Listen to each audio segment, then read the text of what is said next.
Revolusi Prancis terjadi pada tahun 1789. Pada masa Revolusi Prancis yang dilakukan rakyat pemerangi rakyatnya sendiri, yaitu Raja Louis XVI. Rakyat Prancis melakukan hal tersebut dengan alasan bahwa sang raja bertindak sewenang-wenang terhadap rakyatnya dan memiliki sifat absolut. Revolusi Prancis setidaknya menghasilkan aturan tentang hak, yaitu hak atas kebebasan, hak atas kesamaan, dan hak atas persaudaraan. Revolusi Prancis menjadikan bentuk negara yang semula dari bentuk kerajaan menjadi negara. Dimulai dengan pergerakan dari penjara Bastille. Bastille adalah sebuah benteng pertahanan kota Paris yang dibangun pada tahun 1300. Benteng ini diubah menjadi penjara bagi tawanan politik yang membahayakan kekuasaan raja. Penyerangan penduduk Prancis ke penjara Bastille dilatar belakangi oleh kabar tentang pengumpulan pasukan kerajaan yang berjumlah 20.000 orang untuk membubarkan Dewan Nasional dan melawan revolusi. Selanjutnya saya akan menjelaskan tentang penyebab meletusnya revolusi Prancis. Penyebab meletusnya revolusi Prancis ada beberapa macam. Salah satunya adalah tentang masalah keuangan, di mana hal tersebut terjadi akibat pengeluaran secara berlebihan oleh raja-raja Prancis, di mana pada tahun 1600 sampai dengan 1700-an. Untuk menanggulangi masalah tersebut, Raja Louis yang menjabat pada saat itu, yaitu Raja Louis ke-16, melakukan wajib pajak kepada masyarakatnya. Namun, sistem wajib pajak tersebut tidak memberikan keadilan secara menyeluruh untuk masyarakat Prancis itu sendiri, di mana golongan 1 dan golongan 2 terbebas dari pajak-pajak tertentu, di mana golongan 1 dan 2 itu adalah para bangsawan dan juga para borjuis kaya raya. Sedangkan untuk golongan ketiga, yaitu petani dan juga buruh, diwajibkan membayar pajak seperti pajak diri, pajak penghasilan, pajak tanah atau bangunan, pajak garam, dan juga pajak anggur. Dari penjelasan tersebut, sebenarnya Raja Louis ke-16 itu menekankan kepada golongan 1 dan golongan 2 untuk wajib pajak, tetapi mereka menolak hal tersebut dan meminta persetujuan dari golongan 3, yaitu Badan Perwakilan dari ketiga masyarakat Prancis. Setelah hal itu, mereka melakukanlah pemilihan atau voting untuk menentukan bagaimana pajak tersebut bisa berjalan.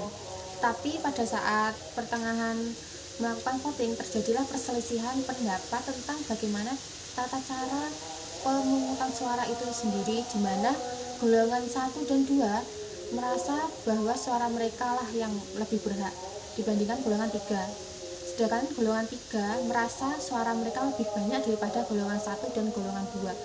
Sehingga terjadilah perselisihan tersebut, dan akhirnya golongan 3 pun diusir oleh Raja Louis ke-16.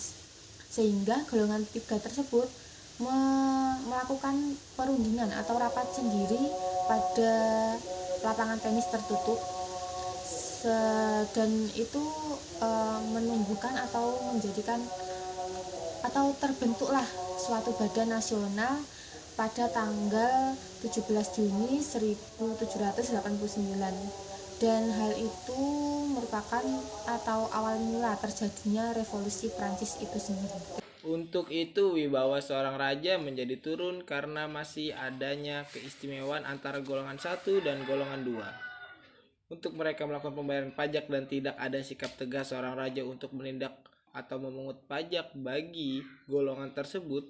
Dalam pemerintahan ini, nasib negara berada di tangan Raja Louis ke-16 adalah raja yang tidak mampu memiliki kewibawaan, tidak mampu membuat keseragaman administrasi, dan bersifat nepotisme serta feodalisme. Hal ini akan menyebabkan banyak para pejabat pemerintahan yang melakukan penyelewengan terhadap rakyat. Deklarasi Hak Asasi Manusia dan Warga Negara adalah salah satu dokumen fundamental dari Revolusi Prancis, menetapkan sekumpulan hak-hak individu dan hak-hak kolektif manusia. Diadopsi pada tanggal 26 Agustus 1789, deklarasi ini dirancang oleh Marquis de Lafayette dan telah diadopsi oleh Majelis Nasional. Dimaksudkan sebagai bagian suatu transisi dari absolut menjadi monarki konstitusional. Nah, beberapa isi deklarasi Prancis ini yaitu ada 14 poin. 1. Manusia dilahirkan merdeka dan tetap merdeka. 2. Manusia mempunyai hak yang sama. 3. Manusia merdeka berbuat sesuatu tanpa merugikan pihak lain. 4. Warga negara mempunyai hak yang sama dan mempunyai kedudukan serta pekerjaan umum. 5. Manusia tidak boleh dituduh dan ditangkap selain menurut undang-undang yang berlaku. 6. Manusia mempunyai kemerdekaan agama dan kepercayaan. 7. Manusia merdeka mengeluarkan pikiran mereka. 8. Adanya kemerdekaan surat kabar. 9. Adanya kemerdekaan bersatu dan berapat. 10. Adanya kemerdekaan berserikat dan berkumpul. 11. Adanya kemerdekaan bekerja, berdagang, dan melaksanakan kerajinan. 12. Adanya kemerdekaan rumah tangga. 13. Adanya kemerdekaan hak milik. 14. Adanya hak hidup dan mencari nafkah. Baik, dari ke-14 poin yang telah saya sebutkan di atas, kesemuanya merupakan isi dari Deklarasi HAM dan Warga Negara yang sekaligus menjadi penutup dari pemaparan kelompok 3. Mungkin cukup sekian yang dapat kelompok 3 sampaikan. Saya harap dari pemaparan yang kelompok 3 berikan bisa memberikan manfaat bagi kita semuanya. Jika ada kekurangan, mohon dimaafkan karena kesempurnaan sungguh hanya milik Allah Subhanahu wa Ta'ala saja. Akhirul salam, wassalamualaikum warahmatullahi wabarakatuh.